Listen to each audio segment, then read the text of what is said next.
Le tribunal militaire de Yaoundé reste carré sur sa position. Les avocats n'auront pas copie du dossier de l'affaire Martinez-Zogo. Ils devront se contenter de le consulter, ce qui est, selon eux, impossible. Il s'agit de centaines de pages.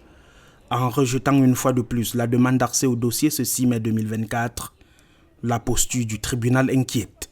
Le tribunal porte atteinte au principe du double degré de juridiction. C'est-à-dire qu'en fait, il prend une décision qui consiste à ne pas décider. Et il nous empêche de pouvoir contester sa décision devant le juge d'appel, éventuellement devant la Cour suprême. Elles ont toujours été faites comme ça historiquement. La loi prévoit, mais vous tordez le cou à la loi en essayant d'induire le tribunal en erreur, en lui indiquant des fausses pistes, c'est-à-dire de faux textes. Ça veut dire qu'il y a quelque chose certainement dans la coulisse que nous ne connaissons pas.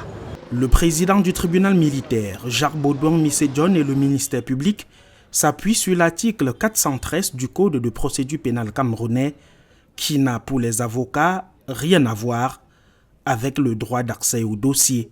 L'article 165 dit clairement, et il ne limite pas dans le temps, comme également on veut le faire croire.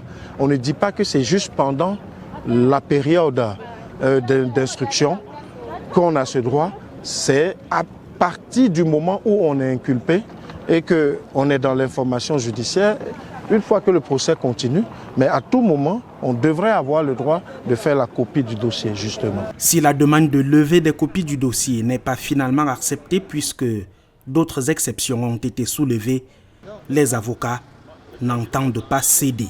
Nous ferons tout ce qui est nécessaire, comme d'ailleurs ce qui a été fait aujourd'hui. C'est-à-dire que la décision est rejetée, la demande est rejetée, on repose une nouvelle demande. Et ça, le Code nous permet de faire comme ça jusqu'à ad vitam aeternam au besoin. Un préalable, selon eux, avant l'ouverture des débats. La troisième audience du procès de l'assassinat de Martinez-Zogo a également donné lieu à l'évocation de la levée des scellés sur le corps aux fins d'inhumation. Le tribunal a renvoyé les parties civiles à s'accorder et a formulé une demande. La liste des témoins est déjà communiquée. Suite des échanges, le 27 mai 2024.